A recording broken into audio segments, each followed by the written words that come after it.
I'm going to live with my parents from today. If you don't like it, divorce me and leave." Steve stood boldly, smirking at me. "Then you're fired. Leave the company." I confronted Steve with my true feelings. Sighing softly, I gave Steve a cold stare. Seeing my eyes, Steve tensed up suddenly. Anxiety spread across Steve's face. "I am Jenny Hill, 44 years old. I run a company that manufactures vehicles and parts. The company was founded by my grandfather, making me the third generation. It's a family-run business. Initially, I intended to lead an ordinary life and had no intention of taking over the company. I wasn't very good at academics during my student days. I planned to find a job at a regular company after graduating. And I actually got a job at an IT company. However, when I was 26, my parents died in an unexpected accident. I have an older brother who loves research and is always in his graduate school lab. My father left a will stating that I should be the next president of the company. After that, it felt like I was on a roller coaster. I quit my current job and joined my father's company. The vice president acted as president, and I worked hard to learn the job. I worked tirelessly, studying the products we made and the management of the company. At first, people treated me delicately, as if I were a fragile lady, but gradually they opened up to me. Little by little, I found the work interesting, and I became the president at the age of 40. I have lived my life devoted to my work. While the people around me got married one after another, I didn't have a single boyfriend.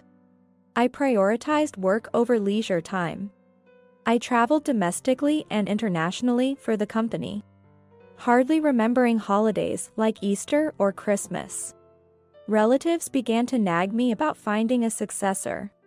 Every time I saw relatives at family gatherings, they would insensitively remind me that I wouldn't be able to have children if I waited too long. "Aren't you lonely?" some would ask. I knew arguing would only bring more nagging, so I would just smile bitterly and leave quickly. Thanks to my dedication, the company's performance steadily improved. Incorporating IT was a significant factor. I started to have some leisure time and began to enjoy my free time. That's when I met my husband, Steve, at a bowling alley. A client recommended it, and I got hooked because it suited my personality. I even bought my own ball and shoes and started participating in tournaments. Steve was someone I often saw at the bowling alley. He was fun to talk to, taught me things I didn't know, and we even entered tournaments as a pair.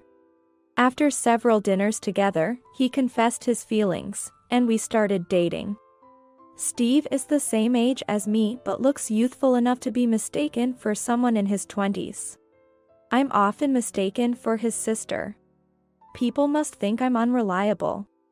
Every time, Steve would look embarrassed. Steve has many hobbies. He likes not only watching sports like baseball, soccer, and golf but also playing them. Influenced by him, I started playing golf. He also introduced me to concerts and musicals, showing me a world I had never known. Time spent with Steve was very stimulating and fun for me. Having my first boyfriend at 44. It wouldn't be strange if I felt giddy. Amidst these fluffy days, Steve suddenly made an unexpected proposal. "Won't you meet my parents?" I was at a loss for words at his sudden request. "If I'm going to marry, it would be with you. I want to introduce you to my parents." It had been about 2 months since we started dating seriously. Though it seemed a bit soon, I was of age and not without my anxieties. Though hesitant, I was also pleased. I had no intention of refusing. A week later, we visited Steve's family home. The house was neatly arranged, with a faint pleasant scent. Steve's father and mother welcomed us in the living room. His mother had an elegant air, with her hair dyed a beautiful shade of purple. "Such a lovely lady, my son is a lucky man." They welcomed me with beaming smiles. You are truly a wonderful young lady. I felt a bit awkward being praised so much. Throughout the visit, Steve's parents continued to lavish praise on me, making me blush. Steve looked proud beside me. See? Finding someone like her at 44 is a real catch. Steve was smiling, but I felt uneasy about his choice of words. A sense of unease began to spread in my heart. However, Steve and his parents seemed happy and laughed together. I thought I could get along well with such wonderful parents after marriage. The earlier unease vanished from my heart. However, I noticed that Steve called his parents Mama and Papa. I used to call my parents Mama and Papa, too. But I wondered if it's common for adult men to do so. It seems rare. Am I just unaware of societal norms? Having lost my parents early and focused solely on work, I might be lacking in social common sense. I wondered if my feeling of discomfort was out of the ordinary and tried not to dwell on it. Steve must have a close relationship with his parents. He often praises his mother, which is good. However, during a conversation about cooking, Steve said something that felt off to me. Mama's meat and potato stew is the best in the world. Furthermore, Steve lightly disparaged the meat and potato stew I made. Jenny's meat and potato stew is somewhat lacking compared to Mama's. I couldn't manage to smile upon hearing these words. That's right, you should get the recipe from her. Steve's manner of speaking was different than usual. Why is he acting so superior? He didn't notice my ambiguous expression and exchanged smiles with his mother. Steve's mother took out a notebook and began writing down the recipe for the meat and potato stew. With this, you can make something similar to Mama's meat and potato stew. I wasn't sure whether I should be happy. Before I knew it, my expression had turned into the ambiguous smile I showed to relatives. It was getting dark outside, and just when it was about time to leave, the conversation turned to marriage. I want to do it right away. It would make life easier. And being a part-timer, the income is tough. I was stunned by this shocking statement. What? A part-timer? My eyes were wide open. Steve was supposed to be working in sales. I hadn't told Steve about my job either. I had only mentioned that I work at a company that makes parts. I found it difficult to say that I was the president, but I had no idea Steve was a part-timer. Steve snapped back as I stood there dumbfounded. You must be thinking, even at 44, but there's a deep reason for this. Apparently, Steve's mother had always been frail and often ill. Furthermore, 2 years ago, his father became seriously ill and required level 1 care. Steve was working in sales at a printing company at the time but quit to take care of his father. He then became a part-timer to have flexible hours for caregiving. It would be tough on Mama alone. I wanted to be of help to my parents in any way. Steve was teary-eyed as he spoke. I listened solemnly. For that reason, I thought it might be okay to continue as a part-timer. Glancing at his parents, Steve nodded. Dad's been in good shape lately, so I've been thinking about getting a job again. Especially now that I'm marrying Jenny. I have to do my best. Steve said this with a sniffle, almost whispering. I felt ashamed for being disappointed upon hearing he was a part-timer. Steve had simply prioritized his parents over his job. What a kind and warm person he is. All the anxiety and unease I had felt until now had completely disappeared. A few days later, I made a proposal to Steve. Why don't you try taking the mid-career exam at my company? Steve seemed surprised by my sudden proposal. If you're okay with it, that is. I made sure not to pressure him. Steve seemed hesitant about working at the same company as me. Our sales department is short-staffed. It would really help if Steve could join. I chose my words carefully so as not to hurt Steve's pride. It's a completely different department from mine. However, Steve's concern was elsewhere. If I'm going to work, I want to earn. I want to make Mama feel secure. Money was his priority. Did he think I wasn't earning enough? Then, I took out my tablet and showed Steve the company's job site. I told him about the average salary, holidays, paid leave, and benefits. This might not be too bad. Steve, looking intently at the tablet, seemed to be warming up to the idea. As the company was looking to significantly increase its sales force, Steve was successfully hired. I had informed my secretary about Steve's application as soon as it was submitted. I might ask the secretary to handle any potential issues that arise. I also had another request for the secretary regarding the website. Steve and I decided to register our marriage as soon as he got the job. We didn't have a ceremony. I didn't want my relatives to know. And I wanted to keep my position as president a secret from Steve. I expected opposition from my in-laws, but was surprisingly met with support. My mother-in-law was only concerned about how often we could visit their house. We had a meal at a restaurant instead of a ceremony and postponed our honeymoon. My work was busy, but Steve also didn't seem keen on a honeymoon. I can't be away from Mama and Papa. Again, Mama and Papa. I couldn't shake off my feeling of discomfort regarding our new home. Although a real estate agent introduced us to a new detached house, we decided against it. Considering Steve was a part-timer, it seemed best to avoid unnecessary expenses. After some thought, we made my apartment our new home. Steve agreed. It was probably because it was close to his parents' house. After moving in and starting to live together, Steve's attitude changed. He began to look down on me. "Where's your department?" Steve didn't think of me as a business owner. I didn't intend to lie to keep it a secret, but I preferred it not to be widely known. Then, Steve said something unbelievable. "Well, whatever. You're going to quit anyway." I was taken aback. Quit? Who's quitting? What does this mean? Am I the one who's quitting, not Steve? What is this uneasy feeling I have? Steve glanced at me and smirked with a smile I had never seen before. It was grotesquely ugly, and I shuddered. Suddenly, I felt a chill. What? Got a problem? Steve looked at me with incredible coldness.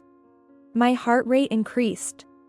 Clutching my chest, I managed to convey that I had no intention of quitting my job. Then, it occurred to me. Maybe Steve wanted children.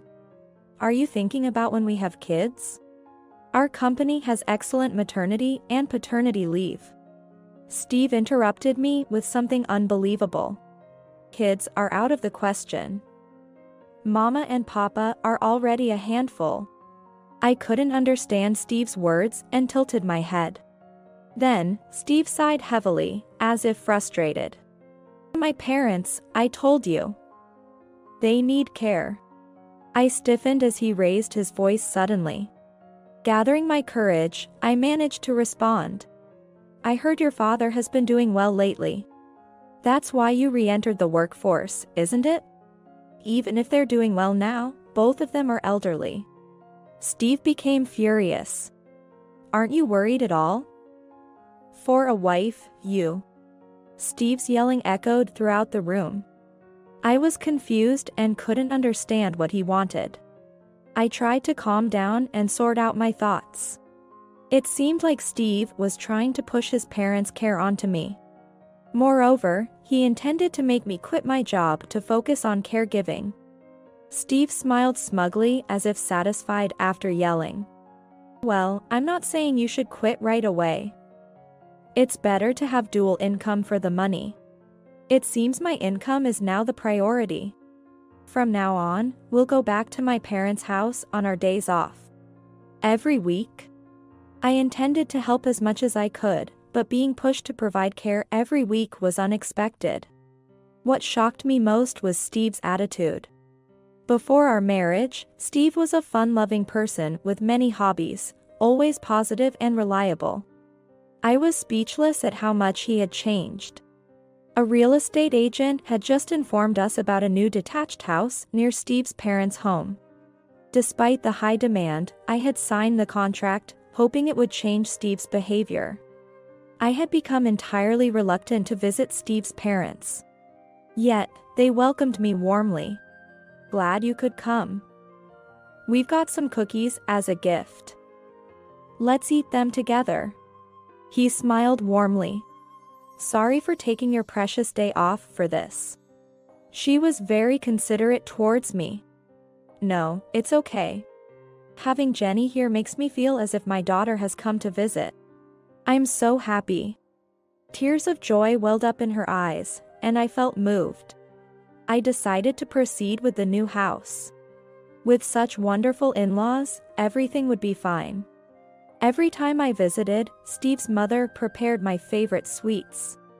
Her thoughtfulness always touched my heart. While I disliked being at Steve's beck and call, seeing his mother happy warmed my heart.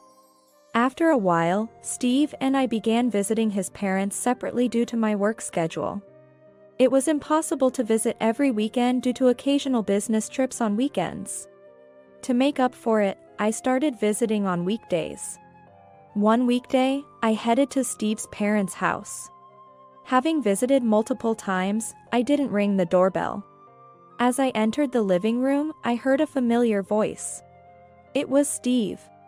Supposed to be at work, I wondered why he was there as I approached the living room. Hearing a disturbing conversation, I stopped and peeked into the living room. She's not very attentive. And bad at housework. This voice was my mother-in-law. This was the first time I heard her speak so spitefully. Couldn't you find someone better? She sounded like a completely different person. Struck by her malicious words, I felt suffocated and my hands grew cold.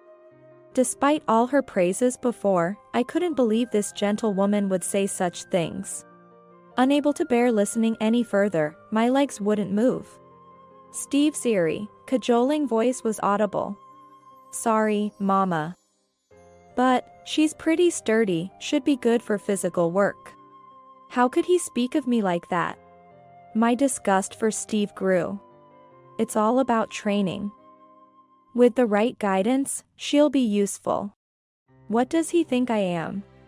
I am neither Steve's slave nor his servant. For now, she brings in money, so we'll have to make do. Looking forward to the future. Steve and his mother continued their conversation, laughing carelessly. I felt drained.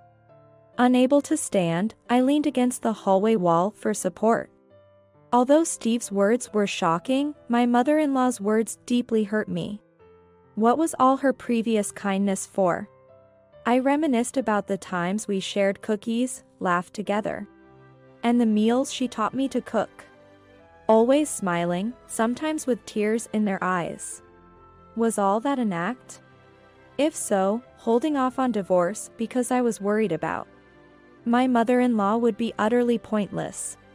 From what I've overheard in Steve and his mother's conversation, I'm clearly just seen as a caregiver. Moreover, his mother had said something definitive. For now, we'll praise her and flatter her. That way, she looks foolishly happy. I felt dizzy. The harsh words from my mother-in-law towards me didn't stop. To learn from me and manipulate her well. And she apparently bought a new house nearby. Steve spoke with excitement. I wondered how he knew. The real estate agent called our house. I was taken aback. The real estate agent had called our home. It was my mistake for not insisting they contact me on my mobile. That's great. From now on, we can make her work even harder for us. My mother-in-law's snide laughter made me feel nauseous. Having heard this much, I quietly headed to the entrance and left the house.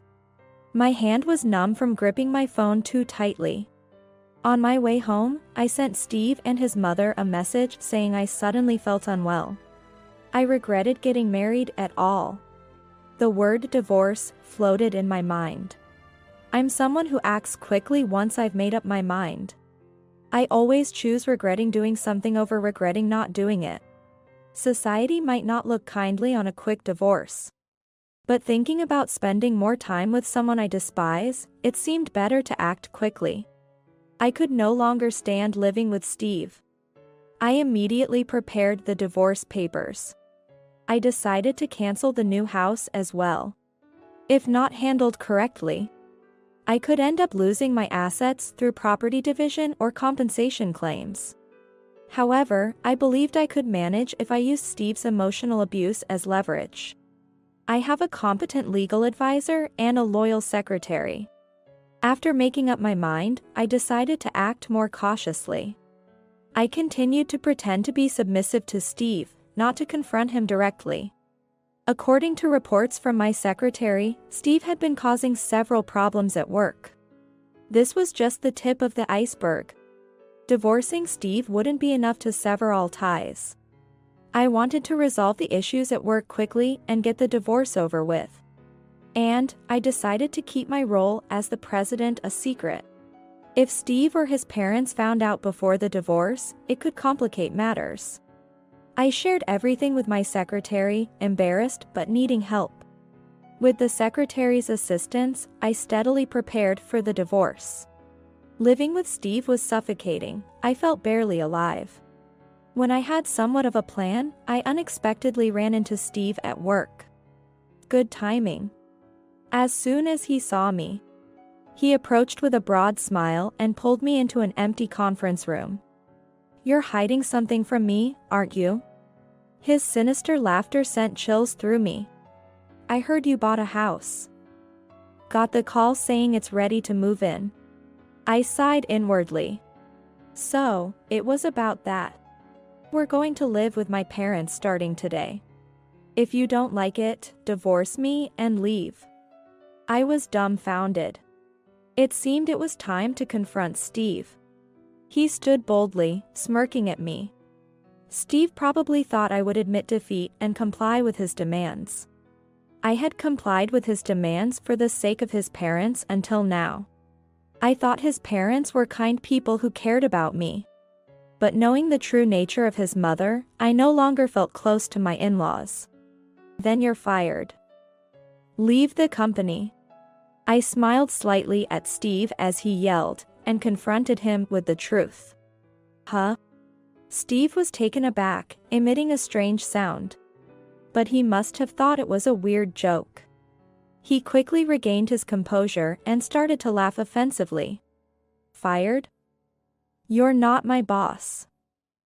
Have you lost your mind?" I sighed softly and gave Steve a cold stare. Seeing my eyes, Steve tensed up suddenly. Anxiety spread across Steve's face. I took a deep breath and spoke calmly. "The one who's mistaken is you. Not even knowing the face of your own company's president." I showed Steve the company newsletter, featuring an interview with me, the president. Steve stared at the newsletter as if it would bore holes. Then looked back and forth between it and me. "You? No way, you're joking, right?" Steve mumbled, his face turning pale as the color drained from it.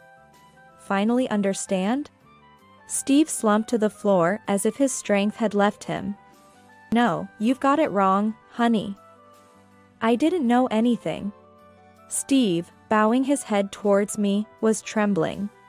His voice was pitifully shaky. "Lately, I've been called by my name, Jenny, not honey. But now, being called honey feels incredibly uncomfortable." "Didn't know?" "No, you just didn't bother to find out." He could have known any time if he wished. The same newsletter was available in the company's break room and cafeteria.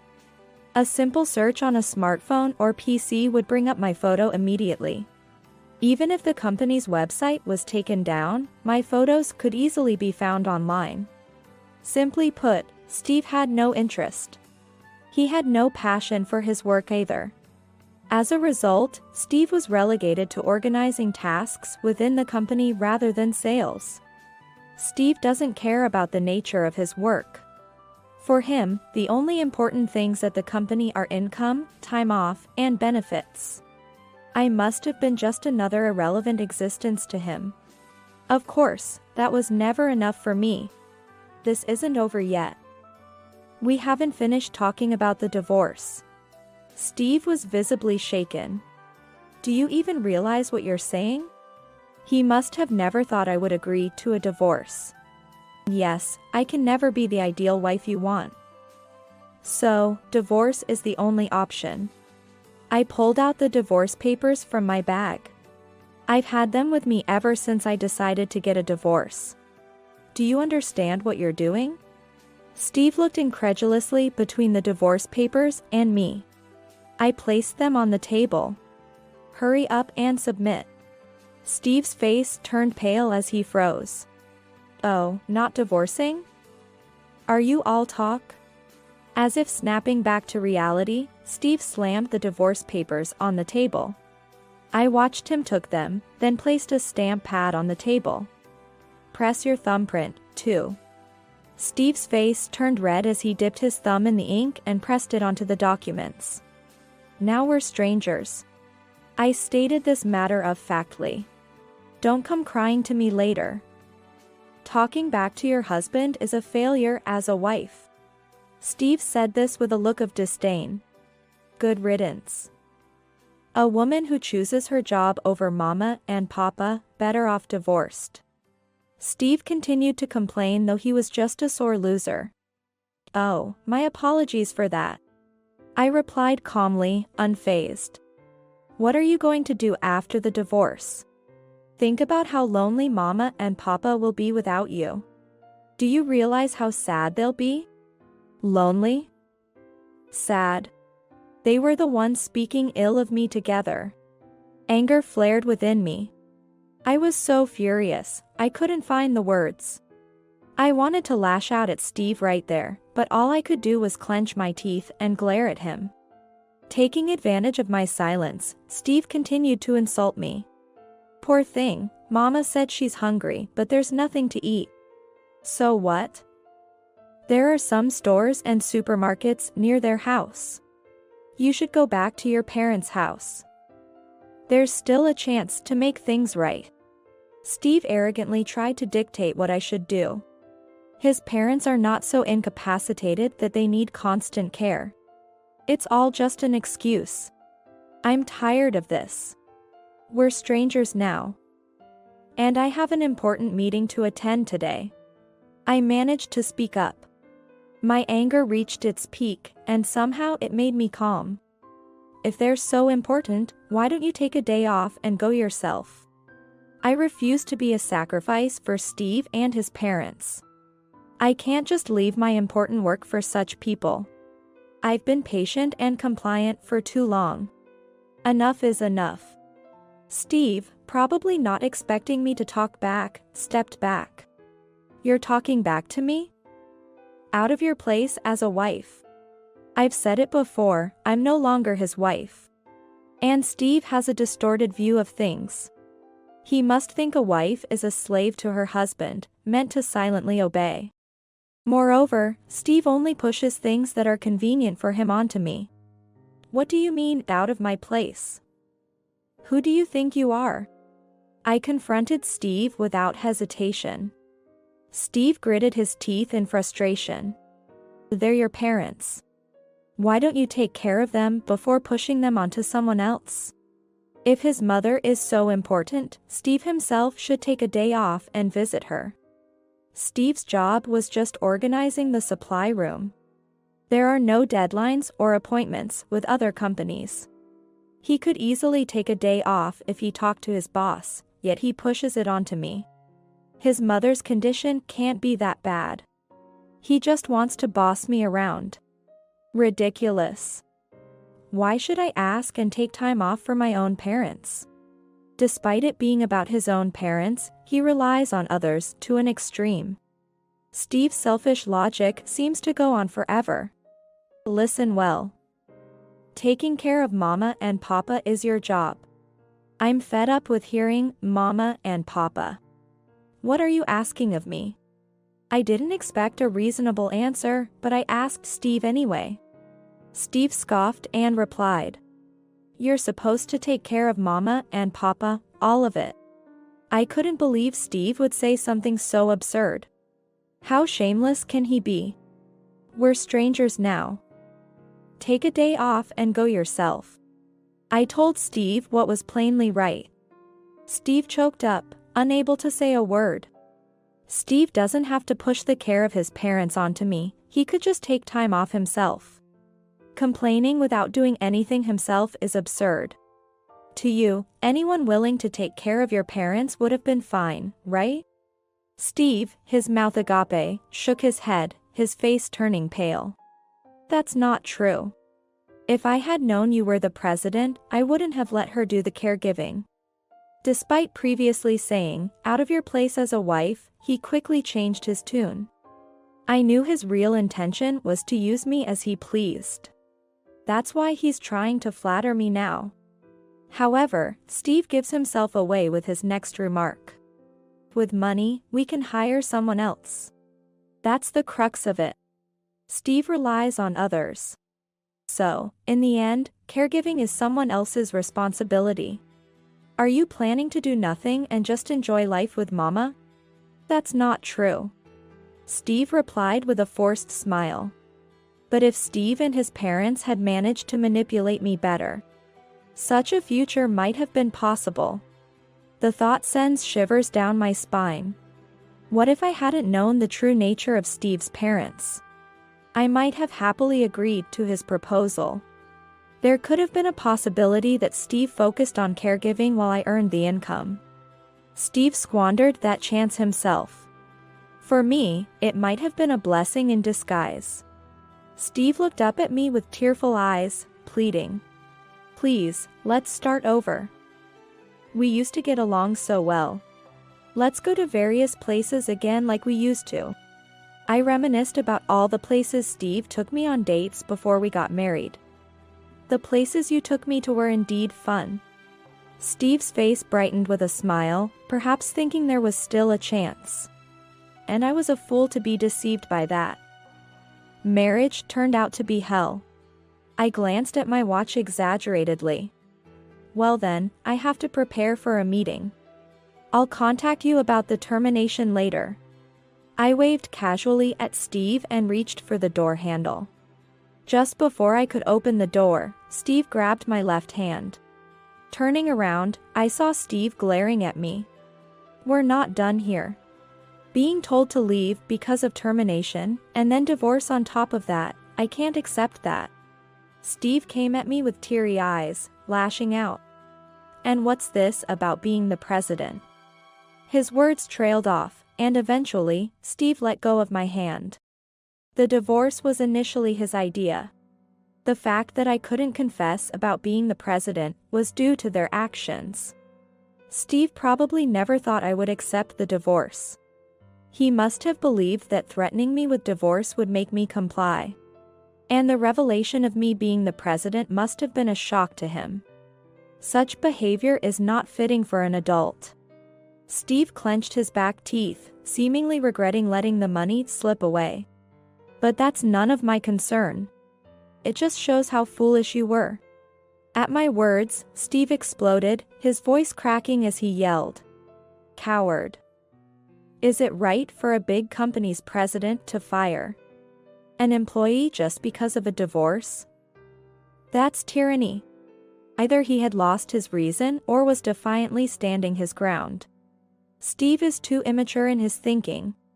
Unable to accept what I said, he's just throwing a tantrum. Exhausted from dealing with Steve, I involuntarily covered my face with my hands. Seeing this, Steve grinned, showing his white teeth. "Hit the nail on the head, didn't I? I'll make it public if I have to. You'll be the one in trouble." I was fed up. Though I thought of staying silent, I pulled out a piece of paper from my bag. I read the names written on it. Human Resources Susan, Sales Abby, Jennifer, and then Accounting's Teresa. After saying this, I looked at Steve. He was sweating on his forehead. there are more names, you know. Steve backed away towards the wall as I mentioned the names. The names I just mentioned are women you've persistently hit on. This issue was reported to me by my secretary. The HR department received complaints, which my secretary informed me about. Only my secretary knew about my marriage to Steve within the company. I couldn't believe it when I heard it from my secretary. That my husband had been approaching multiple female employees. And apparently, he had been quite persistent in his invitations. I was mortified by the details of these interactions. I was just trying to deepen my interactions with fellow employees. Such a pitiful excuse. Does he think he can get away with that? Inviting them to hotels, what kind of interaction was that? Steve was left just mumbling, unable to form words. I had received messages sent to the women's smartphones as evidence. The content was embarrassingly explicit, making even me blush. Steve had no way to escape responsibility. He deserved appropriate punishment. It's the president's job to remove individuals causing trouble for other employees. I told Steve firmly. He slumped, defeated. To press further, I pulled an envelope from my bag. This is from accounting. It's about your expense reports. Seems like there's been some tampering. I handed the envelope filled with receipts to Steve. Reluctantly, Steve took it, avoiding my gaze and falling silent. A mother con who leaves everything to others, a womanizer, and on top of that, stingy. Steve has been a nuisance not just to me but to many others. The fact that he's the worst kind of person is undeniable, yet I was the one who believed in him. I'm disappointed in myself for my lack of judgment. You're terminated. You will be held responsible for your actions. I turned on my heel and opened the door of the conference room. As expected, Steve didn't try to stop me. He just leaned weakly against the wall. Well then. Enjoy your time with your parents at your family home. Steve collapsed on the spot, slumping down and muttering something under his breath. But I left him behind and exited the room. Shortly after, I received a formal report from my secretary. Following the report, we proceeded with Steve's dismissal. We apologized to the affected female employees in the name of the president. Through my secretary, we made sure not to neglect their mental care. We also received regular reports from a private investigator through my secretary about Steve's actions. According to the reports, Steve, now unemployed, returned to live with his in-laws and attempted to work as a part-timer again. However, an unexpected event occurred for Steve. His father-in-law was certified as needing level 2 care, followed by his mother-in-law developing dementia.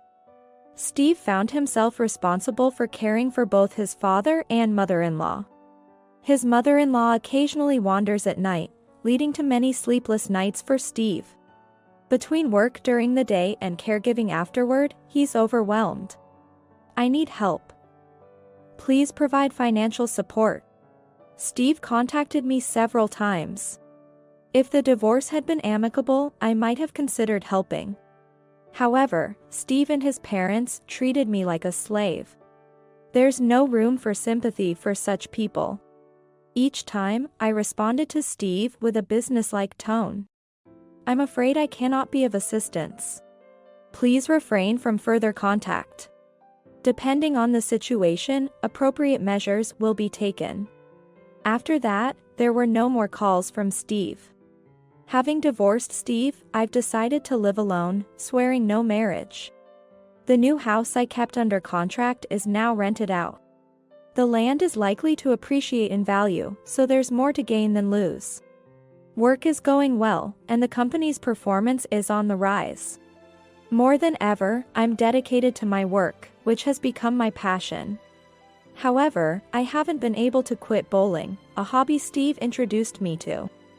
I still compete in bowling tournaments and have joined a bowling community circle. Most members are older than me, offering a wealth of life experience from which I'm learning. Recently, a man close to my age joined the group. Unlike Steve, he's gentle, modest, and reserved. Yet, when he scores a strike and smiles with joy, I find myself secretly thrilled. For now, I keep telling myself that work is my purpose in life. Someday, happiness will find its way to me, too. With this hope, I continue to dedicate myself to my work each day.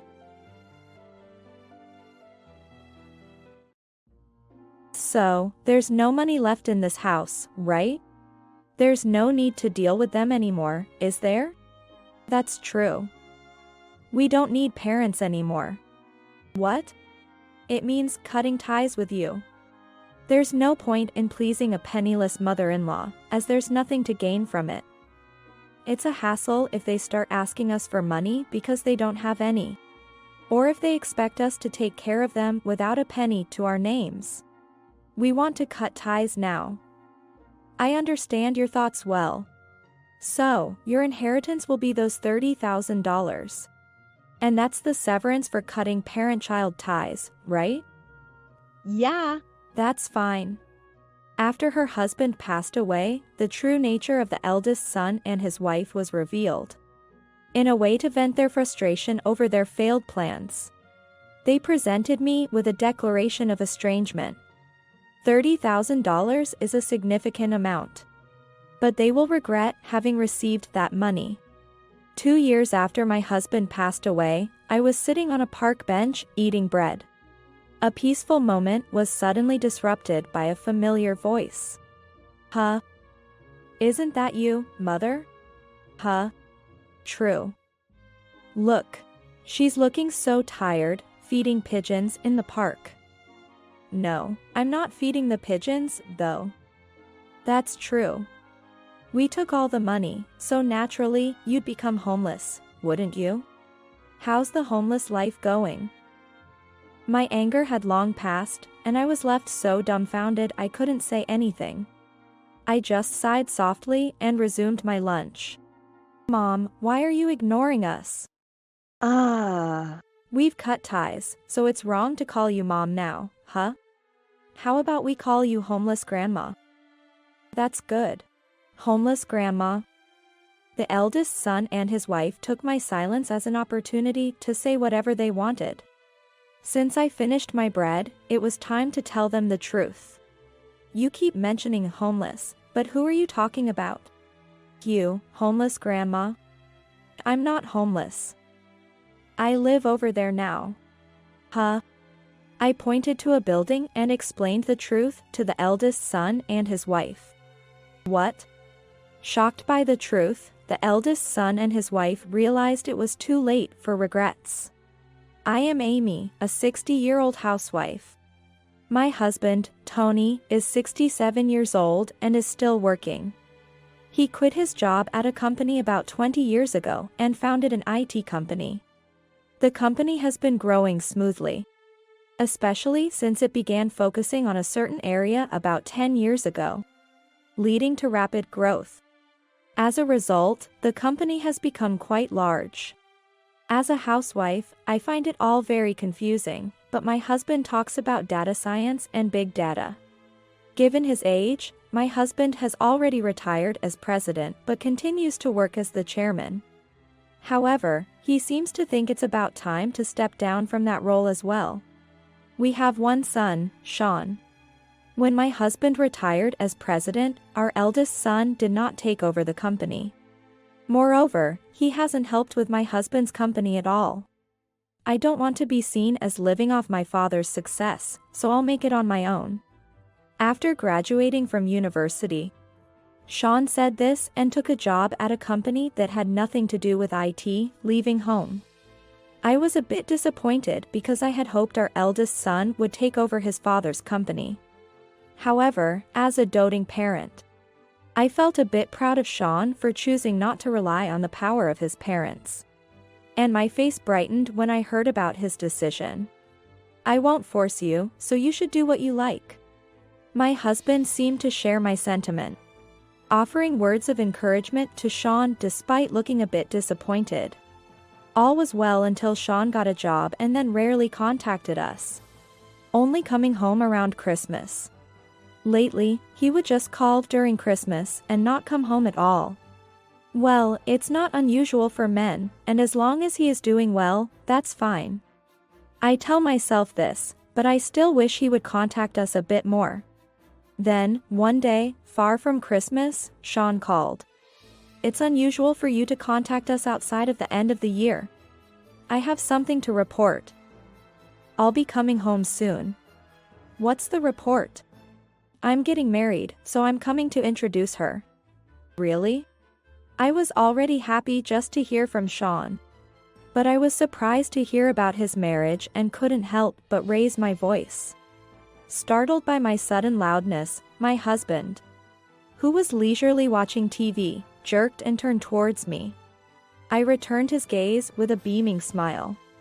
Unbeknownst to my husband about Sean's marriage, a question mark floated above his head.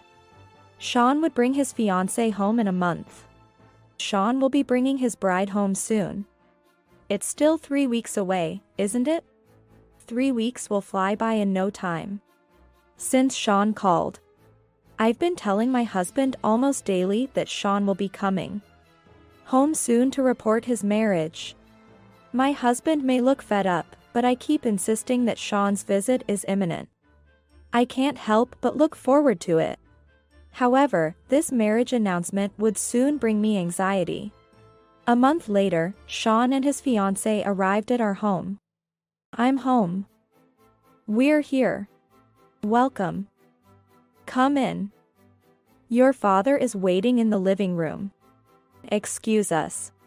Megan, the fiancée, looked young, more like a cute idol than a beautiful model type. She looked around nervously at the entrance, which was also endearing. As I led her to the living room where my husband was waiting, she kept looking around curiously. Welcome. Come, have a seat. As they entered the living room, my husband seated Sean and his fiancée across from him. I sat next to my husband. The fiancée continued to look around nervously. Feeling embarrassed by her scrutinizing gaze, I spoke up. Is there something you're curious about? Oh, no. It's so different from what I imagined. Excuse me? I heard that Sean's father runs a big company. Hey, don't say embarrassing things like that all of a sudden. The words of the fiancé and Sean's rushed attempt to cover up made my husband and me exchange glances and laugh. Was the house more ordinary than you expected? No, not like that. Don't worry about it. We don't crave material things. So, even though my husband runs a big company, our house is just average in size. And we don't deck ourselves out in brand name goods or eat luxurious meals every day. I see. I'm sorry for saying something so strange all of a sudden. That's why I told you there's no need to be nervous. You see now that Dad isn't a person of intimidating presence, right? It seems that Sean couldn't help but laugh as well. The fiancé's tension seemed to dissolve after seeing Sean laugh. And the conversation flowed smoothly from there. The fiancée may look young, but she is 27 years old and is quite mature once you talk to her. I've been worried about Sean not getting married even after turning 30. But I'm relieved he's found someone good. 3 months later, Sean got married. While I was already happy enough with this, Sean's marriage brought an unexpected bonus. Hello, Mom. Everything good over there? Yes, everything's fine. You and Dad are getting older, so please take care of yourselves. Every time you call, that's all you talk about. Since getting married, Sean started calling once a month. Probably, his wife found out he hadn't been calling at all before. And must have suggested he keep in touch regularly. Not used to calling us, Sean seems unsure of what to talk about and always asks about our health. While I wish he would talk more about his work or his married life, I always listen to him with a smile. For the first Christmas after getting married, Sean and his wife visited us. I prepared homemade Christmas dishes with great effort, knowing Sean and his wife were coming. However, Sean's wife seemed a bit dissatisfied. "Megan, is there something you can't eat?" "No, it's not like that. I'll eat it, thank you." Sean's wife smiled back at me. But I didn't miss the brief moment her expression clouded over when she saw the Christmas dishes. And she hardly touched them. Perhaps there was something she couldn't eat? I worried that I had made Sean's wife feel uncomfortable and kept glancing at her, becoming too preoccupied with her reaction to join in the conversation. As my husband and Sean's family seemed to enjoy themselves. As the time came for Sean and his wife to leave, and my husband and Megan were talking at the entrance, Sean quietly said to me, so they couldn't hear, "Mom, homemade Christmas dishes aren't a thing anymore." That's not true, is it? There's nothing new or old about homemade Christmas dishes, right? That's an outdated way of thinking. What you made is the old-fashioned type of Christmas dish that prioritizes preservation, right? Nowadays, Christmas dishes are about using luxurious ingredients since they're meant to be eaten quickly. Megan was probably disappointed, wasn't she? Is that so? I guess I wasn't keeping up with what young people these days like. I'm sorry. There may be a trend, but I don't think making Christmas dishes warrants an apology. However, worrying too much about making a good impression on Sean's wife, I ended up apologizing to Sean in a whisper. After the small Christmas dish incident, the once-a-month calls became less frequent, eventually happening every 2 or 3 months. I was downhearted, thinking I had upset Sean's wife with the Christmas dishes.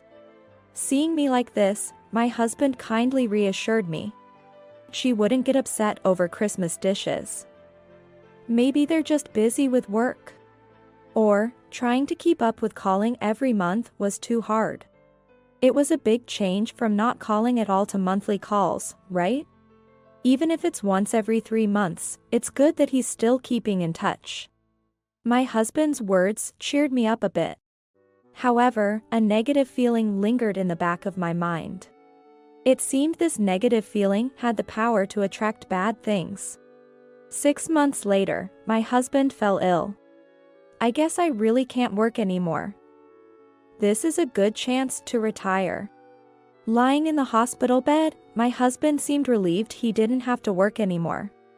But, having been married for over 30 years, I could tell. Tony must be frustrated that he had to retire unexpectedly due to his illness, not on his terms. The care in his laughter, trying not to worry me, pierces my heart. Naturally, I've informed our eldest son about his father's condition. "What? Dad's ill? I'll come to see him soon."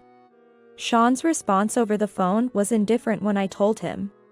Tony's condition worsened progressively, yet Sean and Megan never visited him once. Gradually, once every 3 months calls ceased, and after Tony fell ill, Sean and Megan stopped coming home for Christmas as well. Time passed, and 3 years later, Tony passed away. I see. So, Dad's finally gone. Well, he was over 70, and he had a successful company. So he must have been satisfied with his life, right? Sean's reaction over the phone, when I informed him of Tony's death, was as indifferent as before. They showed up at the funeral but didn't help out, they left as soon as the formalities were over. Remembering them laughing as they got into their car, my sadness at losing Tony was replaced by anger.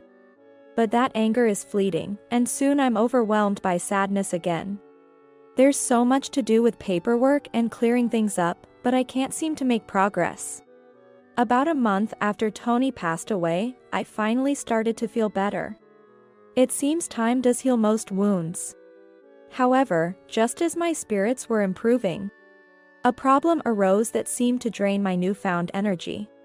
One morning, while doing laundry, the doorbell rang. "Mom, open up." Checking the monitor, I saw Sean and Megan standing there. Despite it not being Christmas, I was puzzled by their sudden visit but went to the door. "Dad's workroom is this way." Wait a moment. Upon opening the door, Sean and Megan rushed into the house without a greeting and headed straight for Tony's workroom. I was left standing at the door, bewildered, and hastily followed them. Where is it? It should be in one of these drawers, I think. The door to Tony's workroom was left open, and I could hear Sean and Megan rummaging through drawers and talking. What are you two doing? They stopped and turned to me, pausing their search. I had an idea of what they were looking for, but I hoped I was wrong. It's about time we discussed inheritance, right? We came to collect what we're due. He was the president and chairman of a big company and hardly spent any money. So there must be plenty left. My hopes were dashed. Sean and Megan threw a few words at me and resumed their search, acting like thieves. I felt so disheartened that I didn't even try to stop them. Found it. Is this it? Oh.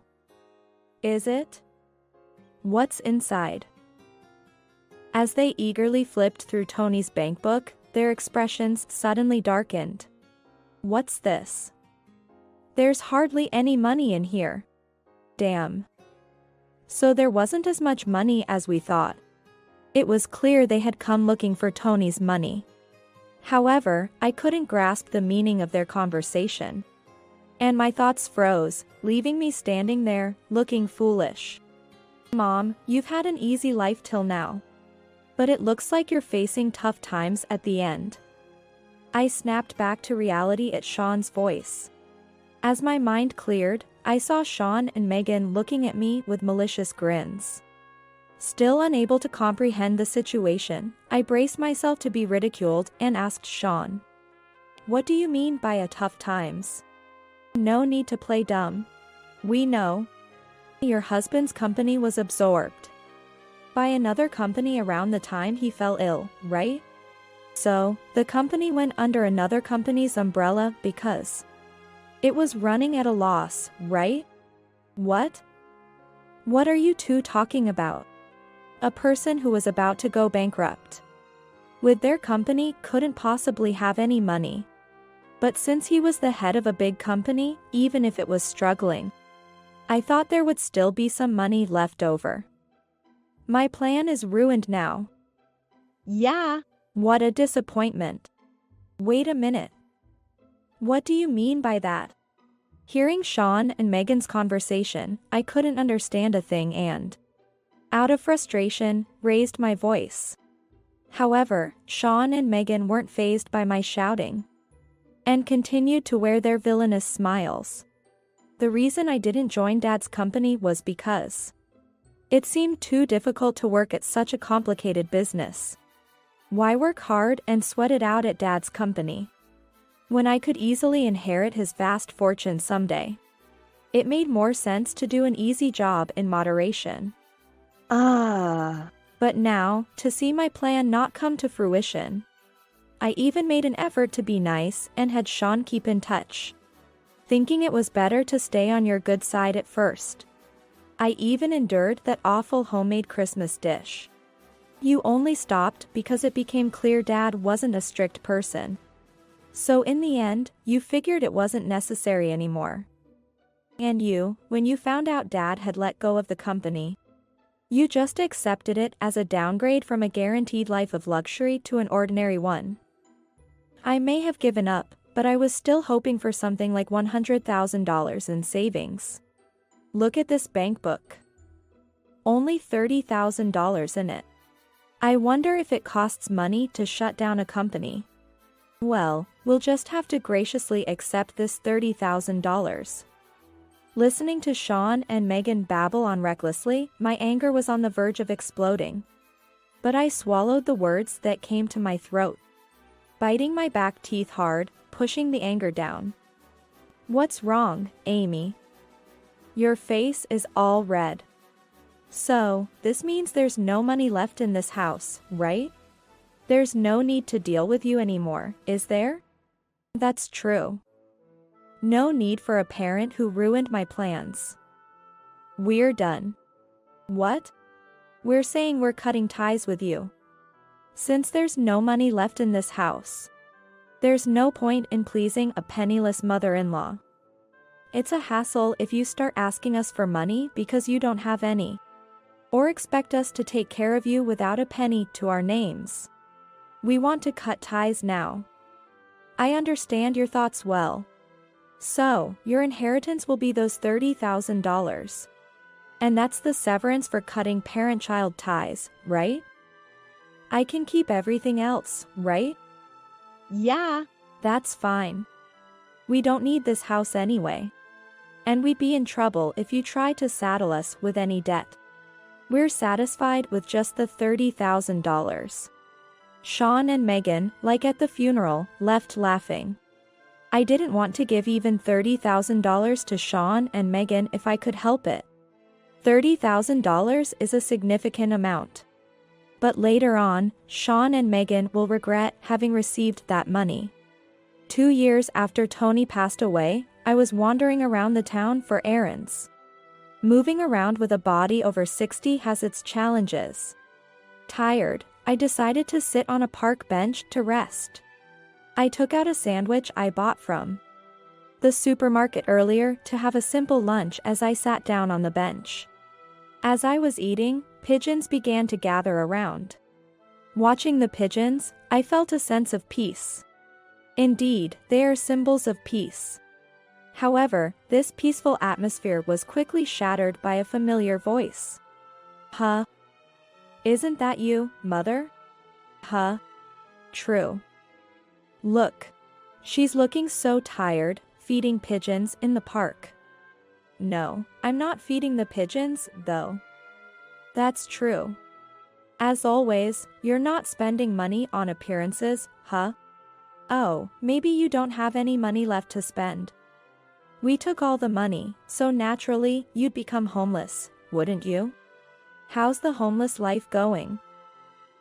As usual, Sean and Megan don't listen to anything I say. My anger has long passed, and I'm now so exasperated I can't even find the words.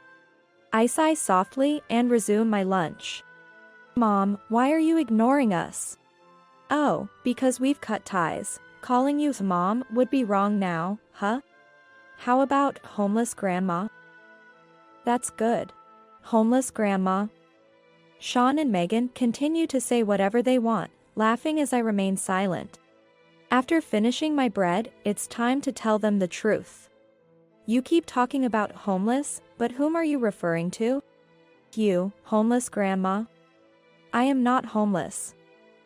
I live over there now. Huh? I point to a building. Sean and Megan slowly turn their gaze in the direction I am pointing to. The building I am pointing to looks small and far away, but it's a prestigious high-rise apartment. I thought living in a luxury high-rise apartment was too much at first. But it's quite convenient. There's a barrier-free apartment there suitable for the elderly, and that's where I live. Plus, there's a care staff on standby 24/7, so I feel safe. Huh? Don't try to show off. There's no way a homeless grandma could afford to live there, right? Well, yes. That high-rise apartment was left to me by my husband. What do you mean? My husband owned 5 buildings of high-rise apartments. I live in one of them now. I own the other mansions, so I receive rental income from them. That's why I'm not struggling for living expenses. If you're going to lie, at least make it a believable one. It's true. I'll show you some evidence. But only a little since it's not something usually shown. I take out documents related to the ownership and rental agreements of the high-rise apartment from my bag and show them to Sean and Megan, who are so shocked they look like their jaws might drop. I had these documents with me because my errand today was related to the high-rise apartment. They seemed skeptical of me, but after seeing these documents, they finally understood I was telling the truth. Where did Dad get all that money? You two seem to think Dad's company was absorbed because it was in the red. But it was a proper sale. The high-rise apartments were bought as an investment with the money from that sale. That's why there was only $30,000 in savings. I think Dad also wanted to leave something behind other than money. But since he had to retire suddenly due to his illness, he probably wanted to do something like work, don't you think? Realizing they only received $30,000 while there were high-rise apartments, Sean and Megan were in a state of shock. However, owning 5 entire buildings might seem exaggerated. And as Sean said, it might come off as a lie. Constructing a single high-rise apartment costs several tens of millions. And 5 would require several hundreds of millions. It's not feasible to acquire such an amount from selling a company. Nor is it easy for even large corporations to build 5 high-rise apartments. Therefore, I'm not an owner of an entire building but rather a fractional owner. When I said 5 buildings, it meant I owned units in 5 different buildings, totaling 6 apartments. It was easier to just say 5 buildings. Sean and Megan misunderstood, thinking I owned entire buildings. But I'll leave it as is since correcting them seems tedious.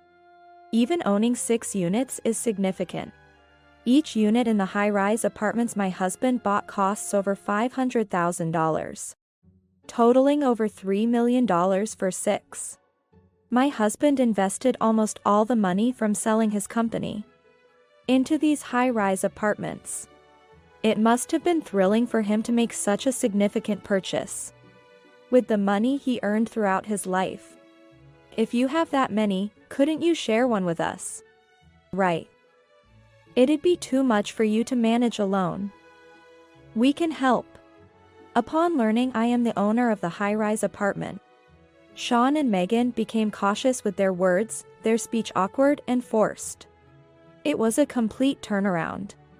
Of course, these are not people I can trust. There's no need for estranged strangers to worry about me.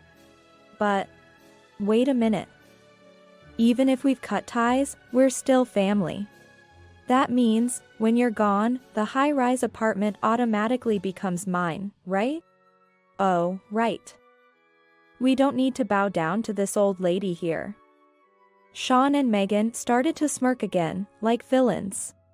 But I have no intention of letting such malicious people inherit my husband's precious legacy. Unfortunately for you, I won't be leaving it to you. Are you planning to write in the will that you don't want me to inherit anything? That's futile. I know the law. A child's right to inherit can't be easily annulled. Yes, that's why I plan to dispose of the assets in the end. What? I intend to transfer the high-rise apartment to acquaintances of your father. What? One of the 6 high-rise apartment units is where I live.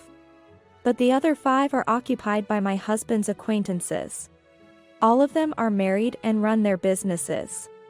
So I don't think they'll move out until I join my husband. Thus, I'm not worried about vacancies. These people, who have supported me and whom my husband was grateful to in his lifetime, will be the ones I transfer the high-rise apartments to when I pass away. It's far better than leaving anything to Sean and Megan. Also, the little money that has started to accumulate from the rental income of the high-rise apartment, I plan to donate to my husband's cherished company. It might not be a large amount, but since I've already given Sean and Megan $30,000, I don't want to give them even a penny more. Well, when it's time for me to depart, I'll make sure to leave absolutely nothing behind. You can't. Sean, realizing I had no intention of leaving anything behind, seemed to lose all strength and sat down on the ground. $30,000 is a significant sum, but it's not an amount Sean can't earn. Naturally, he would regret throwing away the high-rise apartment for just $30,000. It's not pleasant to discuss what will happen after I'm gone while I'm still alive. However, seeing Sean and Megan's panicked expressions this time brought me some enjoyment. Well, I have other things to take care of, so I'll be going now. Goodbye, estranged strangers. I left the park with a light step after finishing my rest. Sean, seemingly bitter about missing out on the high-rise apartment, impulsively bought a small apartment building. However, due to insufficient knowledge and rushed decisions, he struggled to fill the vacancies, and the apartment management continued to be in the red. After investing his savings and taking on loans for the purchase, he can't keep going like this forever and will eventually have to let go of the property. That would leave him with several hundreds of thousands of dollars in debt. If he attempts to sell the building and can't find a buyer, the situation could become even more dire. If there's no buyer, he might have to demolish the building and sell just the land, which is a frightening thought when considering the additional costs of demolition on top of the debt. I live comfortably in a high-rise apartment designed for the elderly. The people living in my high-rise apartment, grateful for my husband's help, take good care of me. Living alone in old age is said to be lonely, but I don't feel that way at all. The weather looks nice today, so maybe I'll go for a walk in the park again.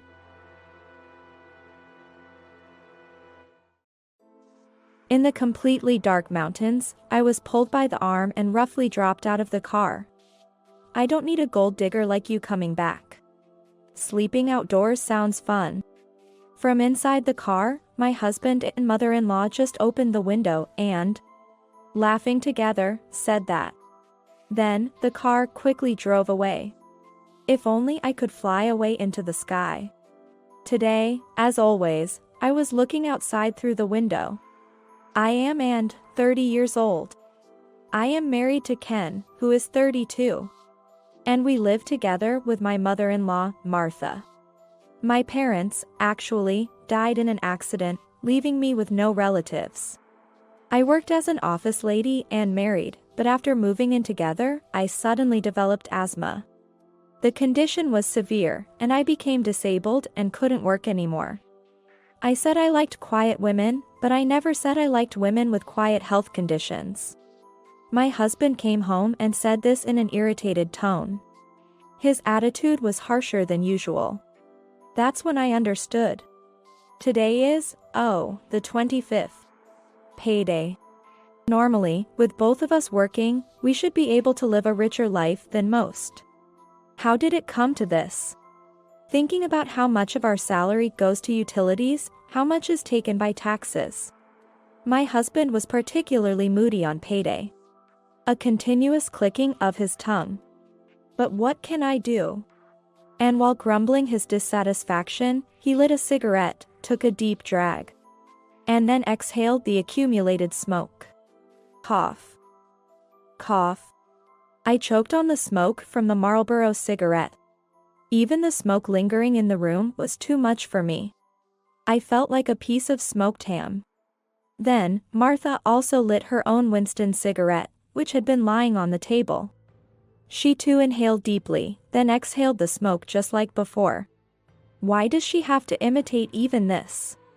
I coughed again. Since my husband and mother-in-law smoke different brands, it felt like I was being smoked with a mix of cherry and applewood chips. I can relate to you now, Ham. Watching me cough, both of them looked even more annoyed. This had become a monthly payday ritual. Really. I wish you'd earn at least enough to cover our cigarette expenses. So dramatic. You're coughing from asthma anyway, aren't you? That constant coughing and wheezing is so annoying. A good-for-nothing fox. My mother-in-law took another drag and exhaled a cloud of white smoke. The monthly payday event. A mother and son's joint bride bullying festival. Being criticized for my inability to work and my illness while engulfed in smoke was nothing but torture for me. But when you think about it, we should have questioned this from the start. Is asthma really so debilitating that you can't work? It's just a cough, right? One evening, my mother-in-law started this conversation. Apparently out of cigarettes, she pulled out her wallet to buy more, only to realize she didn't have enough money for them. Her irritation at this discovery triggered the rant. Asthma and a mere cough are completely different. But my mother-in-law continued. Even when you were hospitalized last year, I thought it was just the doctor wanting to make money, fooling you. I mean, hospitalized just for a cough? When I asked around, everyone said it sounded ridiculous. Indeed, it was true that I couldn't work anymore, and the income one might have earned was lost. I'm not one to talk back against such harsh words. So I could only listen to my mother-in-law's unreasonable tirade. But then Ken added fuel to the fire. That's really true. Ken agreed. Just for a cough, you get a mountain of medicines. And it's not just once, it keeps going on. Why should we get involved in your time killing and the doctor's money making? He too fumbled in his chest pocket, seemingly wanting a cigarette. Though Ken still had a few cigarettes. He seemed to get irritated discussing this while being a few short. He kept clicking his tongue. Exactly. My mother-in-law, as if struck by a sudden idea, reached for my bag. She roughly grabbed my everyday shoulder bag and unzipped it. Then, holding it with both hands, she turned it upside down towards the ceiling and opened the mouth of the bag wide, shaking it out. Everything inside my bag tumbled out, scattering in various directions on the floor. From the scattered pile, Martha reached straight for my wallet. What? I felt exposed, as if my privacy had been violated, and was shocked by her brazen touch on my wallet. Is she going to take the money for cigarettes? But Martha's next action surpassed all my expectations. It's crazy to go to the hospital just for a cough. We need to correct this wasteful behavior of the fallen bride. Martha shouted, and from my wallet, she pulled out, not cash or coins, but my Medicare card. I was utterly shocked, as the item she extracted was far beyond what I had imagined. The unexpected sight of my Medicare card left me speechless. Ignoring my stunned and frozen state, Martha proceeded with her next action. Holding my insurance card, she headed straight to the drawer where my medications were stored, opened it, and grabbed a month's worth of my medication. Returning to the living room, she began yelling at me. Just for a cough, you're buying all these medicines. This is excessive luxury. It's because of these ineffective medicines that you're not getting better. For a cough, you just need throat lozenges, plenty of which are available at any supermarket.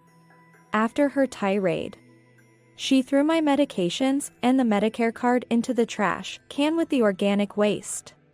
My lifeline. I turned pale. Well, they say the beginning is the hardest part of quitting smoking. You can do it. It's quitting medicines in your case, though. My husband grinned slyly. They say quitting smoking starts with candy. Everything begins with candy, after all. I was now receiving guidance from these two people who never could quit smoking, for some reason. Mother's tough love is different, indeed. Oh, and while you're at it, hand over some money for cigarettes from that wallet. All right, I'll take some too. $20 was taken from my wallet, which was then carelessly tossed back onto the floor among the scattered contents of my bag. As I sat down to put everything back into my bag, I watched my mother-in-law and husband praise each other for discarding my medication and taking cigarette money from my wallet. The thought of possibly having an asthma attack tomorrow without my medicine left me feeling breathless with anxiety, and thought, I want to fly away. I want to escape from this place. But it seems that just throwing away my medication and banning me from hospital visits wasn't enough for Martha and Ken. Just because we're married doesn't mean I have to support someone who can't work, said Ken. If you couldn't work and had your own family, you'd have been divorced quickly. Like in the old drama. When a factory girl couldn't work anymore, she was sent back to her hometown, added Martha. The only reason you're here is that you have nowhere else to go to shelter from the rain and wind, they began. That's not true. I'm not just sitting here doing nothing. I take care of all the household chores. I felt compelled to speak up, even though I'm usually timid. Indeed, I was the one who prepared lunch and dinner boxes for Ken. And I did all the cleaning and laundry. Martha never helped with household chores. But their response was dismissive. What are you saying? Household chores aren't real work. If you were earning a wage, we could hire a maid with change to spare. A wife who just loafs around the house without even having kids, they said. And the parent-child meeting continued, eventually concluding that I should be grateful just for being given shelter. How can we make her understand her place? Maybe we should just leave her in the mountains. Or on an island. Or maybe bury her underground. This conversation about abandoning me became more serious. And I broke out in a cold sweat. It was no longer a joke. My worst fears were confirmed. My husband and mother-in-law were actually planning to abandon me. Maybe it's time for you to understand your place, to experience it firsthand. They say experience is the best teacher, after all. That's a good idea. They talked about leaving me in the mountains as if it were a school field trip to make me appreciate being allowed to stay at home. I couldn't let that happen. I desperately resisted. Wait, I really can't survive if you leave me. I have asthma. I really do appreciate being allowed to stay at home. That's why I do so much housework. But my pleas were ignored. If you were really grateful, you wouldn't be coughing and making noise all the time. They said. Seeing the night view will make you appreciate the happiness of home more. And think about how you'll treat me in my old age, overnight, they said heartlessly. And so, I was forcibly pushed into the car by Ken. Of course, at this point, my smartphone was taken away. After a 3-hour drive, in the darkness, I was pulled out of the car and abandoned in an unknown mountain area. Ken slammed the car door as he got back into the driver's seat. I ran and clung to the car, but Ken just honked the horn as if to say, "Don't come near. We don't need a leech like you coming back. Sleeping outdoors sounds fun." From inside the car, my husband and mother-in-law only opened the window to say these words. "Wait, really, just wait." I cried out, almost in tears, but my voice was ignored. With a loud vroom, the window was closed, and then the car quickly drove away. I watched the last light of the car's tail lights until they disappeared, filled with a sense of helplessness. Only when the lights were no longer visible did I look around. There was no night view to see. There was not a single light. I want to fly away. I looked up at the sky. In the pitch darkness, the stars seemed exceptionally beautiful. Without any lights, the sky seemed so close and clear. I opened the zipper of the backpack that had been thrown out with me. As I took out its contents, I took a deep breath. Having my smartphone taken away and being abandoned in the mountains. Did they really think I would kneel down, shed tears, and say, "Thank you for just letting me stay in your house. I'll eat grass to survive. Please forgive me, dear husband and mother-in-law. I'll burn down such a blueprint they had in mind. I'll fly away."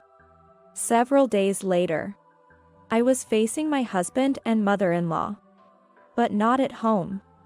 I was in a guest house. A bright room in the guest house. The new, clean floors reflected the sunlight, making the room look even brighter. Such a stark contrast to that dark night.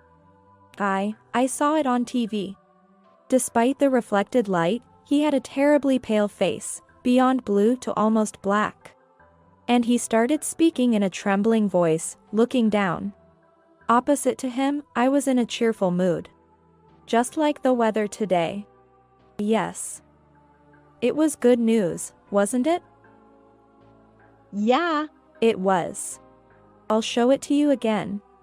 The landlady of the guest house had kindly recorded it, and I deliberately played it on the TV. The morning news. Rescued by a drone calling for help. It was featured as a piece of bright news. In the video, I was being interviewed. Your drone piloting skills were amazing.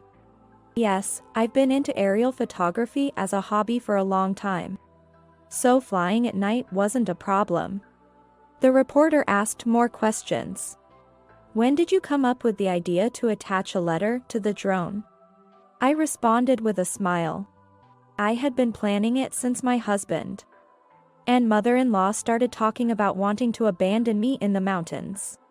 While showing them the interview, I looked down at the two of them, cowering. How does it feel to have your actions exposed to the whole country? Ken and Martha were trembling, their lips quivering. When did you learn to operate a drone? He asked in a feeble voice. I chuckled. Since you started calling me a waste of space. That's when I started thinking about flying away. My desire to fly away grew stronger after my health deteriorated. And I was subjected to their verbal abuse. I would often look up at the sky, sighing. But one day, while I was doing chores, I happened to see a TV program about drones. It gave me hope. I secretly learned how to operate a drone using the money I had saved when I was single. I didn't tell my husband and mother-in-law because I feared they would criticize it as another expensive hobby. You two, who even took away my Medicare card, wouldn't think I'd share my interest in drones with you. I could easily imagine you taking it away and destroying it. When I thought they might abandon me, I sneaked a foldable drone into my backpack. I attached a letter requesting rescue and sent it flying. The person who found it was the landlady of this guest house. Thus, I was rescued, and the TV picked up my story. The drone rescue request became a topic of interest. People saw me on the news and learned about what my husband and mother-in-law had been doing to me. They turned pale and came here to face me. Well, it's good that you came here willingly, I said nonchalantly. Finally finding some semblance of control and empowerment in this difficult situation. Indeed, behind Ken and mother-in-law Martha, two shadows had been looming the whole time. That was why they were so pale. I never thought it would become such a big deal. Ken exclaimed. It's just a cough, after all. Martha cried. I thought sleeping outdoors would be enjoyable to some extent. I couldn't help but laugh at their completely inadequate excuses. Without consent? Dragging me into a car? And then dragging me out of it by force? Ken stammered, that was. As he struggled to speak, I gave a nod to the police officers. The officers approached them. Their already shrunken figures seemed to shrink even more under the pressure. Would you please accompany us to the station? What? They both started gasping like fish out of water when told this. Surprised? Can't breathe? I laughed, watching them. I couldn't breathe properly for a long time because of my asthma. With the police present, it was clear they understood the gravity of their actions. What you did isn't just a prank. It's serious misconduct. And by the way, throwing away my medication is also destruction of property. But I wasn't finished yet. And one last thing, about all the things you've been saying to me. I caressed my drone. You probably know by now, since the news and various media outlets have covered it. Thanks to them, my name is out there, and I've gotten sponsors. Of course, all the aerial photography I did, fueled by my desire to fly away and seek salvation from above, has been recognized. From now on, I'll live as an aerial drone photographer. What? They were even more shocked, but they couldn't fall back. Two police officers stood behind them. Ken, almost breathless, asked, Does that mean you're making money now? I answered his question. Yes, at least 3 times your monthly salary. That's when Martha tried to appeal to me. I'm sorry, Anne. Let's live together peacefully from now on. That's the first time you've called me by my name. Until now, it was always "Hey, you." I smiled for the first time today. I'm really sorry. I'll call you by your name from now on. I firmly rejected her offer. I refuse to live with you. Cigarette smoke is bad for asthma. Ken, in a panic, took out his pack of cigarettes, crushed it, and placed the crumpled pack on the table between us as a sign of his commitment. I won't smoke anymore, so, please, no arrest, and let's live together and support each other. You're joking, right? I took the pack of cigarettes and put it back in his chest pocket. Why don't you both continue to blow smoke in each other's faces? Watching the crushed and unsmokable cigarettes in his hand, Ken let out a distorted groan. And so, he and Martha were taken away by the police. I sought a substantial amount in damages for their harassment and successfully divorced Ken. Thanks to the news coverage, I became a drone photographer, using drones for aerial photography. Drones can be used for photography anywhere. So I continued to live in this countryside, which I became acquainted with after descending from the mountain. Having cut ties with my cigarette-smoking husband and mother-in-law, my asthma improved a bit. Of course, my medication was no longer being thrown away, and my treatment proceeded smoothly. Connections made through aerial photography led to new opportunities. And now I also participate in test flights for drone development projects. I was able to fly in the sky. I will continue to fly in the sky. I gripped the control sticks of my drone's remote, ready to soar once again.